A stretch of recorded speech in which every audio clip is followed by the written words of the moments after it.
자, 옆에 한번 인사하십시다. 사랑합니다. 축복합니다. 아멘. 네, 오늘 성가대 찬양 깜짝 놀랐습니다. 소리가 너무 웅장하고 그리고 아름다운 찬양 일 뿐더러 아주 고음도 어쩜 그렇게 잘 처리하시는지 은혜 많이 받았습니다. 우리 박수 한 번 더 하실까요?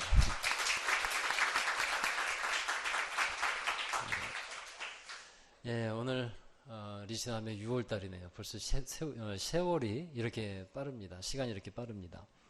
여러분, 이 짧은 세월처럼 오늘 우리는 짧은 성경 하나 보려고 합니다. 성경 중에서 가장 짧은 성경이 유다서예요.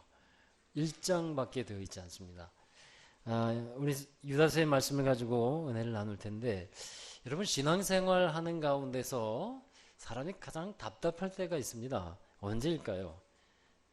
사람을 볼 때, 변하지 않는 사람을 볼 때 참 답답해요. 성장하거나 또 바뀌지 않는 사람을 볼 때 너무 답답해 마음을 갖게 됩니다.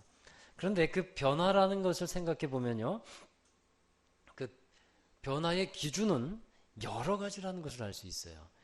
사람마다 자기가 기대하고 자기가 바라보고 있는 기준과 가치가 있다는 것이죠. 그래서 대부분의 사람들은 자기의 기준을 가지고 사람들을 바라보고 어떤 일을 생각합니다. 그래서 변화도 그것에 따라서 판단을 하는 거예요. 어떤 이는 상대를 보면서 이렇게 말할 수 있죠. 당신은 참 질기게도 안 변한다, 이렇게 말해요. 그러면 그 말을 듣는 사람은 이런 얘기하죠. 무슨 소리냐고. 내가 얼마나 변했는데, 내가 나를 잘하는데 나는 예전에 비하면 너무 많이 변한 거야. 그런 얘기하는 거 보면 변하지 않은 건 당신이야, 그렇게 얘기를 하죠. 여러분, 어떤 사람은 변했다고 하고 어떤 사람은 안 변했다고 합니다. 왜 그럴까요?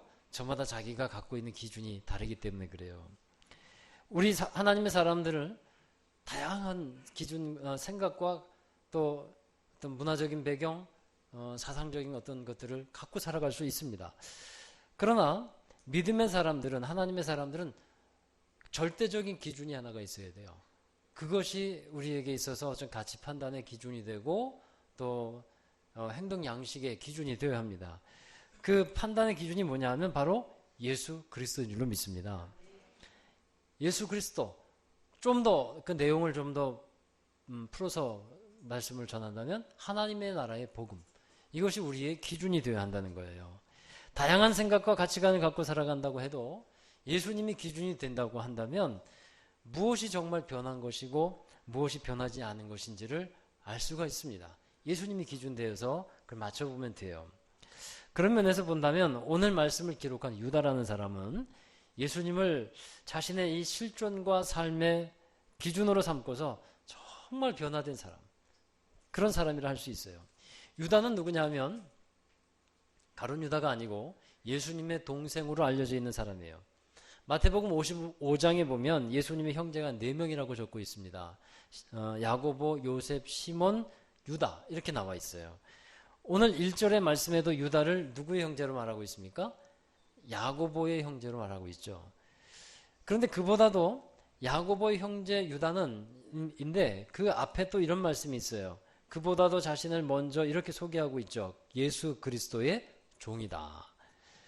자, 자신이 예수님과 혈육적인 관계에 있습니다. 가족이에요. 그런데 하나님의 일을 하는 자리에서 보면 그거는 뒤에 오는 얘기고 예수 그리스도의 종, 이것이 먼저 오는 관계다라는 것을 말씀하고 있어요. 여러분, 유다가 이렇게 말씀하고 있는 것은 대단히 혁명적인 사고의 전환입니다. 유다는 예수님과 어린 시절부터 함께 자라온 사람이에요. 형제예요. 예수님과 함께 먹었고 예수님과 함께 잤고 예수님과 함께 지냈던 가족입니다. 그런데 오히려 그러한 배경 때문에 그 관계로 인해서 예수님이 메시아라는 것을, 메시아, 그리스도라는 것을 믿을 수가 없었다는 거예요. 유대인들은 구약에서 메시아를 기다렸습니다. 그 메시아는 다른 말로 하면 그리스도예요. 그들은 구약 성경에 기록되어 있듯이 메시아, 그리스도가 반드시 와서 하나님의 나라를 회복시킬 것이라는 믿음이 있었어요. 그리고 실제로 예수님은 메시아로서 그리스도로 오셨는데 이 오신 이후에 육신의 몸을 입고 태어나신 이후에 30년 동안 한 시골의 작은 집에 목수의 아들로서 자라났다는 겁니다. 자라나면서 형제들과 여동생들과 함께 뛰놀기도 하고 아버지의 일을 도와주기도 했고 그렇게 자랐어요. 그러는 가운데 30세가 되셨을 때에 이제 예수님은 자신을 세상에 메시아로서 그리스도로서 나타내시기 시작하는 겁니다. 그때 예수님은 제자들을 부르셨죠. 또 온 유대 땅을 다니시면서 하나님의 나라의 일들을 행하여 주셨어요. 사람들을 고쳐주셨고 하나님의 나라를 가르쳐 주셨고 복음을 전파했습니다. 그 상황에서 많은 유대인들이 그러했듯이 예수님의 형제들은 예수님의 사역을 인정하지를 않았습니다. 받아들이지를 않았어요. 그런데 예수님이 죽으시고 부활하신 이후에 이 예수님의 형제들도 예수님이 그리스도다라는 것을 인정을 하게 됩니다. 그리고 예수님이 메시아 그리스도임을 이제 전하는 사람으로 교회에서는 기둥같이 쓰임받는 일꾼으로서 그렇게 자리매김하게 돼요. 그게 야고보, 대표적인 사람이 야고보 그리고 유다입니다. 예수님의 그리스도 되심을 인정하는 것은 놀라운 삶의 변화를 만들어 간다라는 것을 우리는 알아야 합니다. 삶을 바꾸는 것은요, 자기의 생각으로 자기의 가치관 또 어떤 현상적인 문제들로 되는 것이 아니라 예수 그리스도가 딱 그 자리에 중심에 임할 때 그 사람의 삶은 바뀌는 것임을 여러분 꼭 믿게 되기를 바랍니다. 하나님의 나라를 이제 이루어가면서 성령 충만한 제자들이 예수님 이후에 생겼어요. 이 제자들은 회심한 사람들과 함께 초대교회를 세웁니다. 그리고 수많은 사람들이 교회로 와서 하나님의 나라를 이루어 가고 있습니다. 당시의 초대교회는 굉장히 건강한 교회였어요. 행복한 교회, 또 성령 충만한 교회였습니다. 그런데 그러한 교회에 문제가 생겼어요. 이후에 교회들이 또 이 여러 지역으로 전파가 되고 또 그곳에 설립이 되면서 교회에 들어오지 말아야 될 사람들이 들어옵니다. 이런 사람들이 누구냐 하면 교회를 세우는 사람들이 아니라 교회를 허무는 사람들이었어요. 그들이 누구냐 하면 거짓된 교리를 가리키는 그런 사람들이었습니다. 이 사람들의 특징에 대해서 유다는요, 오늘 말씀해 보면 가만히 들어온 자들이다 이렇게 표현을 하고 있어요. 포도원을 허는 여우는 대낮에 대문으로 들어오지를 않습니다. 뒷문으로 파수꾼이 방심하고 있는 틈을 타서 몰래 들어옵니다. 이단들도 그러하고 사람을 미혹하는 잘못된 사상들도 다 그렇게 들어와요. 초대교회부터 생겨났고 지금까지도 영향을 끼치고 있는 이단 사상이 하나 있는데 그것을 영지주의라고 부릅니다. 그노시스라고도 하는데 이 영지주의는 신비, 계시 이런 것을 중요하게 여기는 그런 이단이에요. 그래서 그들은 이 지식을 중요하게 여기는 영적 지식을 중요시 여기는데 영을 가장 중요시했습니다. 그러다 보니까 이들 중에는요, 예수님께서 인간의 몸을 입고서 이 세상에 오신 것을 부인하는 사람들이 있었어요. 왜냐하면 영이 중요하니까. 그럼 예수님이 육체로 오신 것을 뭐라고 보냐면 그들은 그것을 환영이다. 예수님께서 영적으로 환상으로 보여주신 거다. 이렇게 그들은 설명을 했어요. 성경은 이에 대해서 뭐라고 말하고 있냐면요, 예수 그리스도가 육체로 오신 것을 부인하는 자마다 적그리스도다. 이렇게 성경은 말씀하고 있어요. 또 영지주의 이 사람들에게 두 가지 상반되는 태도가 나타납니다. 하나는 이 영을 중요시 여기니까 그 육체적으로는 행하는 모든 일들을 아주 불순하게 보고 더럽게 보는 거예요. 그래서 영적으로 어떤 쾌락을 누리거나 육체적으로 쾌락을 누리거나 하는 것들을 아주 금합니다. 그것을 우리는 금욕주의라 그래요. 그래서 아주 이들은 절제된 생활, 금욕을 행하는 그런 생활을 해요. 그래서 어떤 성적인 것들도 이제 관계도 없고 어떤 그 음식이나 이런 것들도 굉장히 그 철저한 금욕 생활을 하게 됩니다. 근데 또 하나 정반대되는 그 모습들이 영지주의에 나타나요. 그게 뭐냐면 자유분방주의예요. 영적으로 그것이 중요하니까 육체는 별로 중요하지 않아요. 그렇기 때문에 육체는 아무렇게 행해도 별로 문제가 되지 않는다. 이들은 그런 주장을 했어요. 그러다 보니까 이들은 성적으로 문란한 생활을 합니다. 그리고 육체적인 쾌락을 아주 즐거워하고 또 방탕한 생활을 해도 전혀 문제가 될 것이 없어요. 왜냐하면 영이 중요하니까. 이런 두 부류의 사람들이 이 영주주의에 나타나는데 그 이단 사상이 지금까지도 영향을 끼치고 있어요. 여러분, 오늘 유다서에서 말씀하고 있는 가만히 들어온 사람들은 이러한 사람들을 지칭하는 것으로 보여져요. 우리 4절을 한번 읽어보실까요? 1장 4절 읽어봅니다.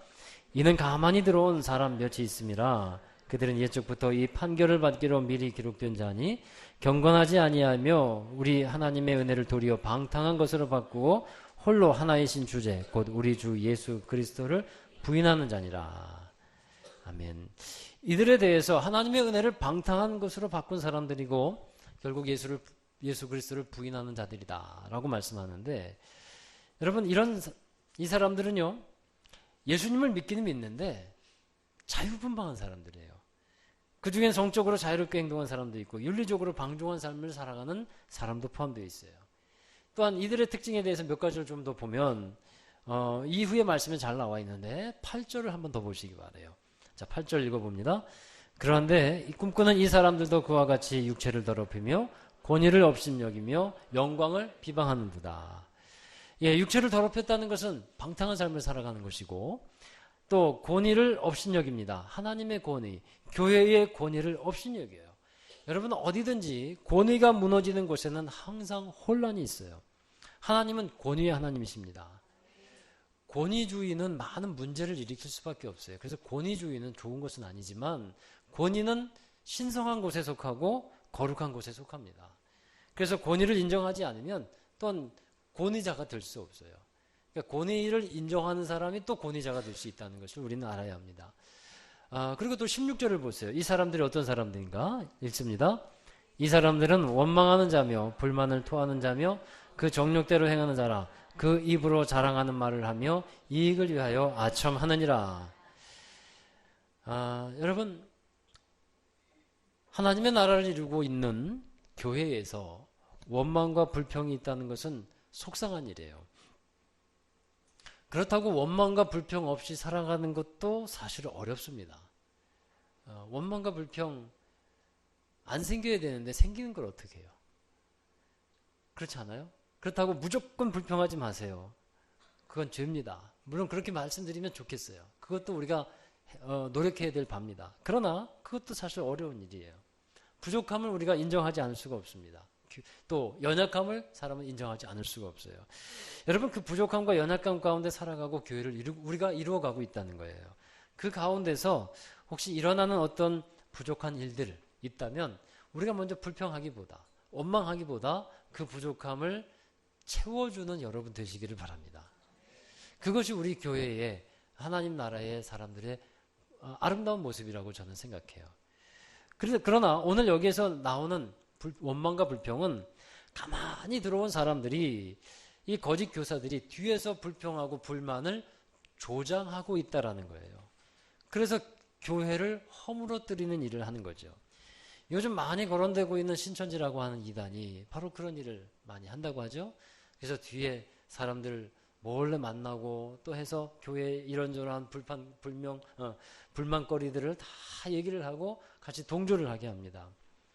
그래서 이제 그들이 결국엔 교회에 불만을 품고 떠나게 하는 것이 그들의 목적이죠. 여러분, 이런 그 현실들, 이런 어떤 도전들, 영적인 도전들, 영적인 유혹들이 참 많은데 교회가 이런 영적으로 도전에 직면하고 위험한 상황들이 많이 있다는 거예요. 과거에도 있어 왔지만 현대에도 지금 우리에게도 이 현실 가운데 이런 도전들은 엄연하게 존재하고 있습니다. 그래서 이와 같은 도전 가운데 이 유다는 성령의 의지에서 교회에게 또 성도들에게 권면을 하고 있어요. 먼저 믿음의 도를 위하여 힘써 싸우라 하고 권면을 하고 있습니다. 여러분, 왜 싸워야 할까요? 싸우는 이유는 뭐냐면 지키기 위해서 싸워야 하는 거예요. 집에 도둑이나 강도가 들었다면 그들을 몰아나기 위해서 싸워야 할 것 아니겠습니까? 얼른 가져가세요 할 수는 없잖아요. 전에 이런 얘기가 있었어요. 도둑이 들어왔는데 어느 집에 그 훔치러 들어간 집이 태권도 사범의 집이에요. 그래서 3남매가 살았는데 다 태권도 유단자들이에요. 그래서 강도를 도둑하다가 이게 무슨 일이냐고 이 사람들이 형제들이 와서 딱 보니까 도둑이니까 태권도 자세를 딱 취하지 않습니까? 그랬더니 이거 심상치 않으니까 자세가 심상치 않으니까 도둑이 하는 말 가만히 있으세요. 가까이 오지 마세요. 경찰 불러. 그랬대잖아요. 경찰 불러. 그렇습니다, 여러분. 우리는 싸움 싸워야 돼요. 싸움을 싸워야만 지켜내야 될 것을 지킬 수 있습니다. 우리가 지킬 것 참 많지 않습니까? 가정도 지켜야 되고 자녀도 지켜야 되고 교회도 지켜야 됩니다. 그래서 싸워야 되는 거예요. 그런데 여러분 가장 먼저 지켜야 될 것이 있어요. 유다서 1장 21절 말씀 보십시오. 같이 읽습니다. 하나님의 사랑 안에서 자신을 지키며 영생에 이르도록 우리 주 예수 그리스도의 국류를 기다리라. 야, 아멘. 말씀해 보니까 무엇을 지키랍니까? 자신을 지켜라. 수신제가 지국평천하. 자신을 지켜라. 여러분, 우리의 그 자신 가운데 믿음을 지켜야 할 줄로 믿습니다. 여러분의 삶에 하나님이 함께 하시도록 믿음의 파수꾼이 여러분이 되어야 합니다. 왜냐하면 이 너무나 미혹하는 세상들이에요. 너무나 이 진리를 왜곡하는 그런 사상들이 들어왔어요. 복음이라는 이름으로 그릇된 것들이 많이 나와 있어요. 진리라는 이름으로 유혹하는 사상들이 너무나 많습니다. 그것들은 성경적인 가치관을 흔들어 놓고 있고 사람들의 믿음을 흔들고 있습니다. 지금 우리가 그런 때를 살아가고 있어요. 그래서 싸워야 한다는 거예요. 그래서 우리 자신을 지킬 만한 그런 싸움이 있어야 합니다. 싸움을 해야 합니다. 그런데 여러분 힘이 없으면 싸움에 나설 용기도 없고 나가서 싸워서 이길 수도 없어요. 그래서 힘이 필요해요. 싸울 힘이 필요한데 왜 그리스도인들이 힘과 능력이 없을까? 왜 그런 경우가 생길까요? 여러분 무장을 하고 나갔는데도 세상에 나가서 왜 힘과 능력을 그 무장한 것 가지고 힘과 능력을 발휘하지 못하고 패배할까? 그것은 무장을 하고는 분명히 나갔는데 밖에 나가서 무장 해제를 당하는 거예요. 밖에 나가서 무장 해제 당해요. 그러니까 결국에는 무기가 없어져요. 싸울 힘이 없어져 버립니다. 교회에 와서 말씀을 듣고 은혜를 받고 그리고 여러분 세상에 나가지 않습니까? 그리고 집으로 가시고 나가지 않아요? 그래, 그런 이렇게 살아야지. 하나님이 나와 함께 하시는 것을 내가 믿어. 그리고 이제 세상에 나가요. 그런데 완전하지는 않아도 완전 무장은 우리가 하면 좋겠지만 어느 정도 무장을 갖추고 나가면 그 무기를 가지고 우리는 싸울 수 있는데 밖에 나가면 하나하나 다 무장 해제 당해버려요. 그 당하는 원인이 뭘까? 오늘 유다서에서는 그걸 가르쳐주고 있어요. 그것은 무장 해제 당하는 원인이 뭐냐 하면 방탕함이라는 거예요. 방탕함. 유다서 1장 4절에 보면요. 하나님의 은혜를 방탕한 것으로 바꾸는 사람들이란 말씀이 나와요. 교회에 가만히 들어온 사람의 특징에 대해서 하나님의 은혜를 방탕한 것으로 바꾸었다고 말하고 있는 겁니다. 그렇습니다. 하나님의 그 귀중한 은혜를 정말 값지고 여기는 사람은 은혜를 은혜되게 하는 그 능력을 가지고 살아가는 사람이 될 텐데 그런 사람들은 더욱더 경건함에 힘을 써요. 경건함에. 그러니까 은혜를 은혜되게 하는 것은 바로 경건함입니다. 저는 이 경건이라는 것을 어떻게 정의해야 할까 생각해 보고 정의를 내렸는데 경건함이라는 것은 하나님 앞에서 하나님 나라의 백성으로서 합당한 삶을 살아가는 모습이다. 이것이 경건함이라는 정의라고 생각을 해요. 그런데 하나님이 주신 은혜를 갖고서 세상에 나갔는데 그 사람의 삶이 방탕하면 예를 들면 뭐 성적으로 문란하거나 아니면 세상의 유의 속에서 빠져 살아가고 있다면 그 사람은 무장해제 당하는 거예요. 그러면 싸울 힘이 없는 거잖아요. 그럼 세상에 나가서 하나님의 나라의 백성으로서 승리해야 되는데 뭐 터지고 패배하고 그리고 돌아올 수밖에 없는 겁니다. 무장해제 당하면 한번 제대로 붙어보지도 못하고 당하는 거예요. 여러분 그렇게 되면요. 하나님의 나라가 그 사람에게 주어지지를 않아요. 하나님의 나라가. 싸우지 못해서 지키지 못한 사람에게는 하나님의 나라는 임하지를 않는 겁니다. 그래서 오늘 말씀 20절에도 다시 한번 보시기 바랍니다. 20절 같이 한번 읽어보시죠. 사랑하는 자들아 너희의 지극히 거룩한 믿음 위에 자신을 세우며 성령으로 기도하라. 아멘. 여러분, 믿음은 지극히 거룩한 것이라고 말씀하고 있어요. 세상과 지극하게 구별되는 것이 믿음이라는 거예요. 이 믿음 위에 자신을 세우라는 거죠.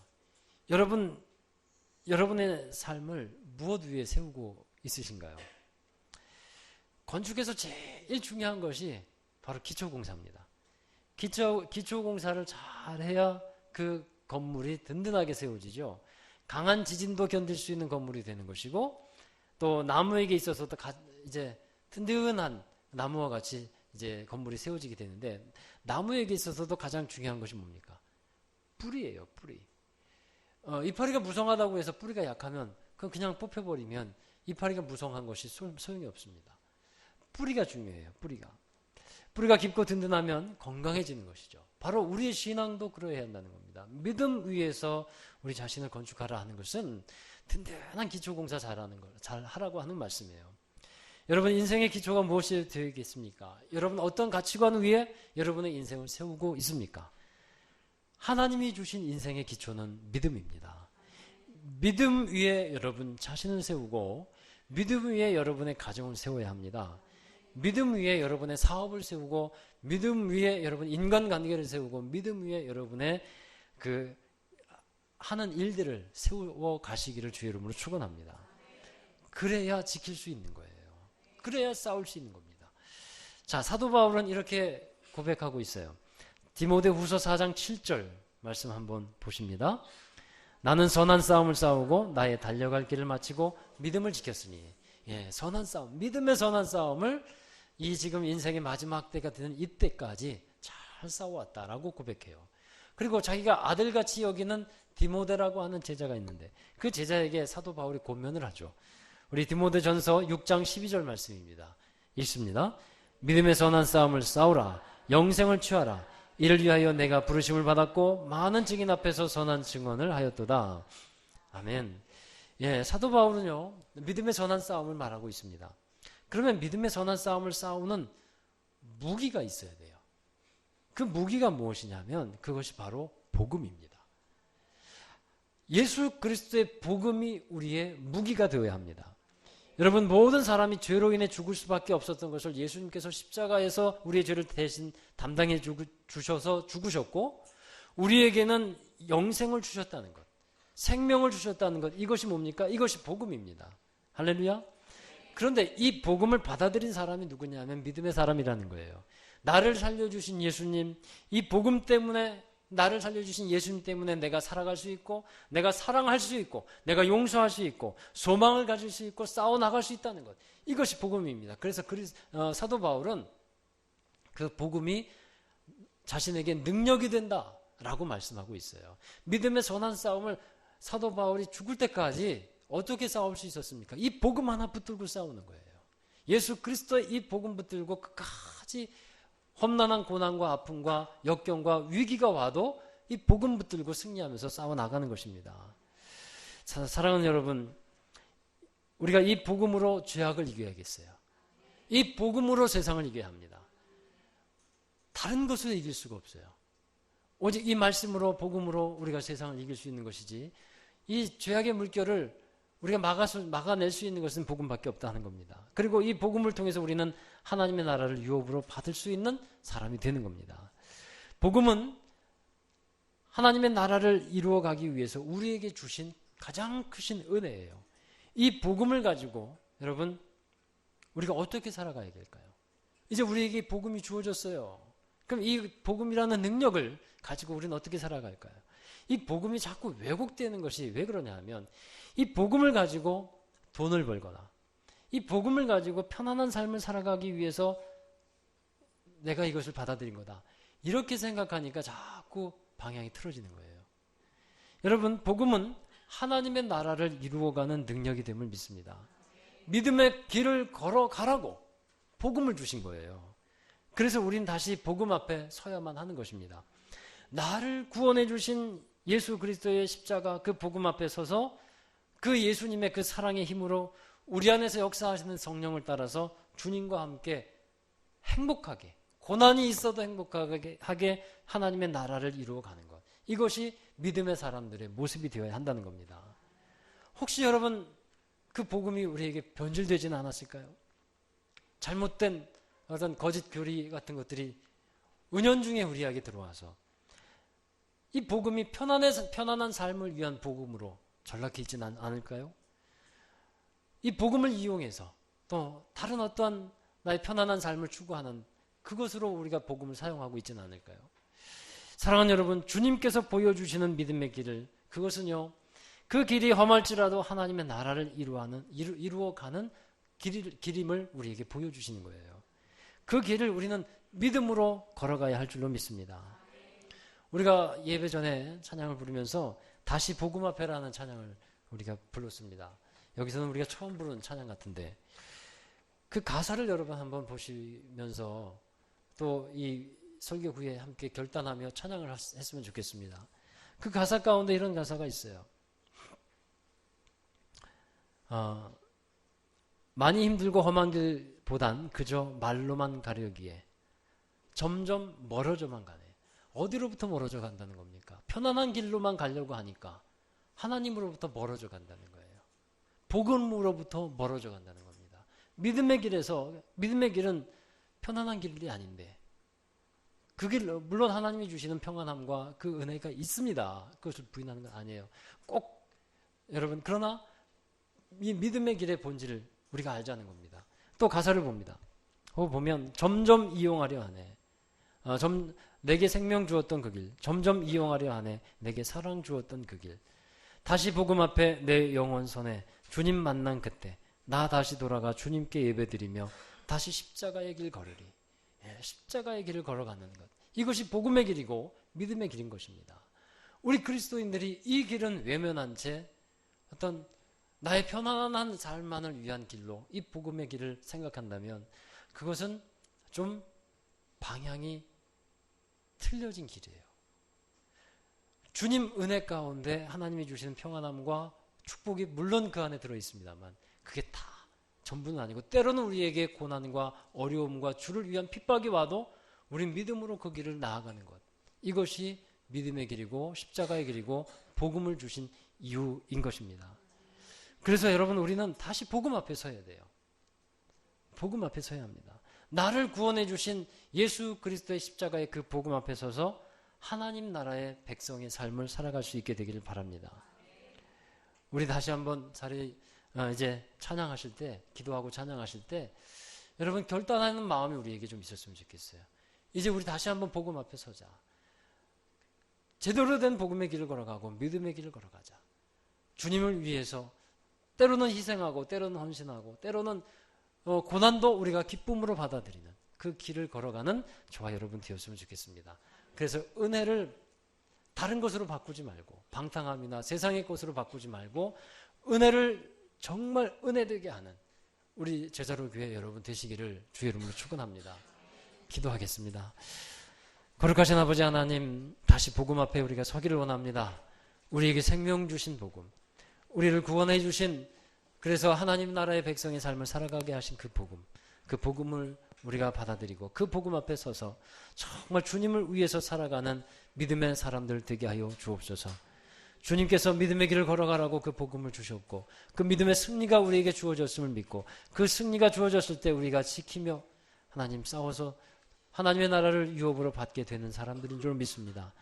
오늘 우리가 다시 복음 앞에 서서 믿음의 길을, 십자가의 길을 기뻐함으로 감사함으로 담대하게 걸어갈 수 있게 하여 주시옵소서. 주님께서 함께 주실 것을 믿고 우리에게 힘주시는 예수 그리스도의 이름으로 감사하며 기도하옵나이다. 아멘. 예, 우리 다 함께 자리에서 일어나셔서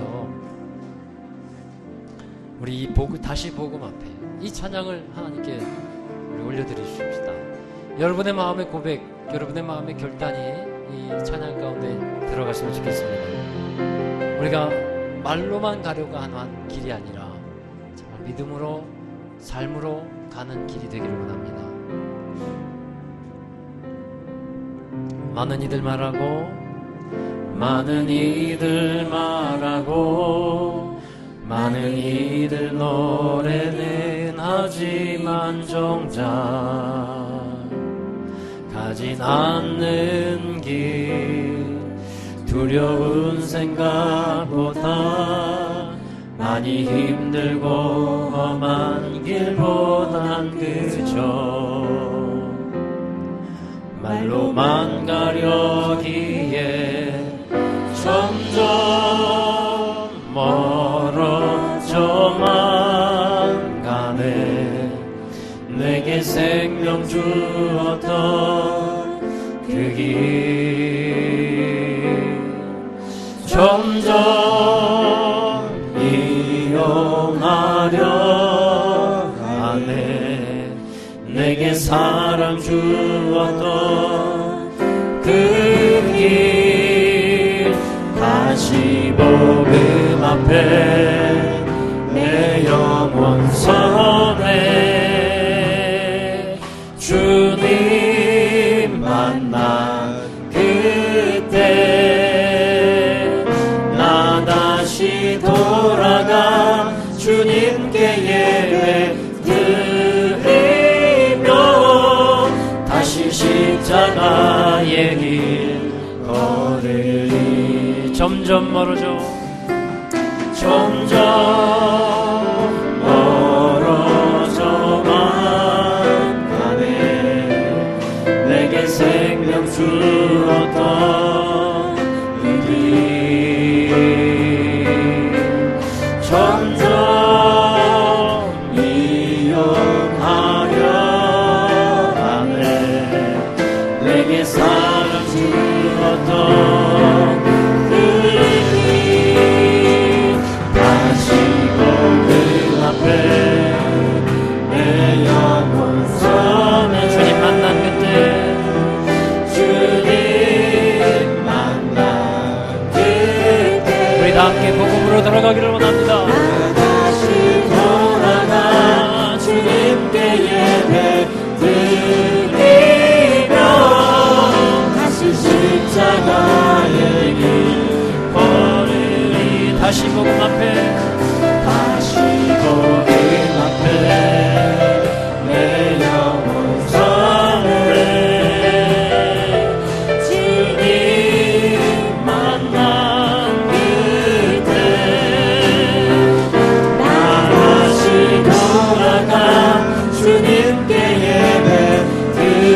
예배드리며 다시 십자가의 길 걸으리. 한 번 더 찬양합시다. 다시 복음 앞에 복음 앞에 내 영혼 서네.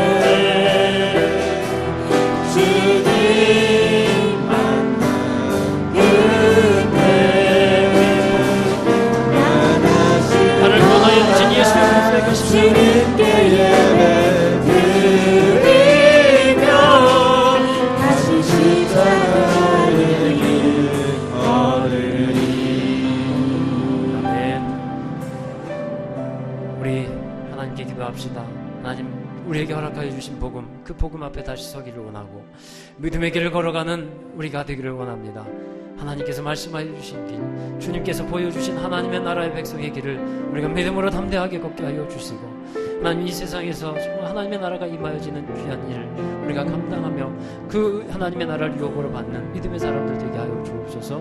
우리 함께 통성으로 기도하실 때 하나님 정말 주님 앞에 늘 복음으로 살아가는 저희들 되기를 원하고 감사하며 살기를 원합니다. 우리 통성으로 기도하며 주님 앞에 더 간절하게 마음을 드리겠습니다. 은혜와 사랑의 아버지 하나님, 감사합니다. 하나님 정말 많은 말들이 있고 많은 사상들이 있고 가치관들이 있지만 우리는 복음 앞에 서게 있습니다. 나를 구원하여 주시고 나를 살려주신 그 복음 앞에 내 영혼이 서게 하여 주시옵소서. 하나님을 만나 새롭게 변화되고 주님께 우리 마음과 삶을 드렸던 그 순간으로 돌아갈 수 있게 하여 주시옵소서. 하나님 우리에게 십자가의 복음이 우리를 살렸고 우리가 그 길을 걸어가는 합니다. 주님께서 명하신 길을 걸어가게 하여 주시옵소서. 우리 마음이 주님을 따라가게 하여 주시옵소서. 주님과 함께 가는 그 길은 복된 길이고 주님과 함께 가는 길은 하나님의 나라를 이루어가는 그 길을 주옵소서. 하나님 진정 진정으로 주님, 우리의 마음이, 우리의 영혼이 주님 앞에 순결하며 온전해질 수 있게 하여 주시옵소서. 하나님, 은혜답게 이루어 참된 예배자여 되게 하여 주시옵소서. 다시 십자가의 길 걸으리.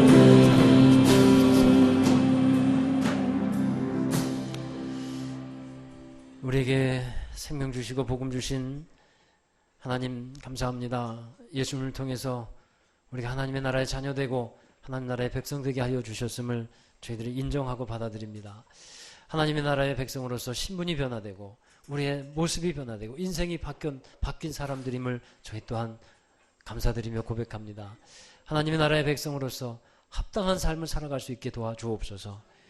하나님 앞에서 늘 경건하며 하나님의 은혜를 은혜답게 이루어가는 우리 모습들 되기를 원합니다.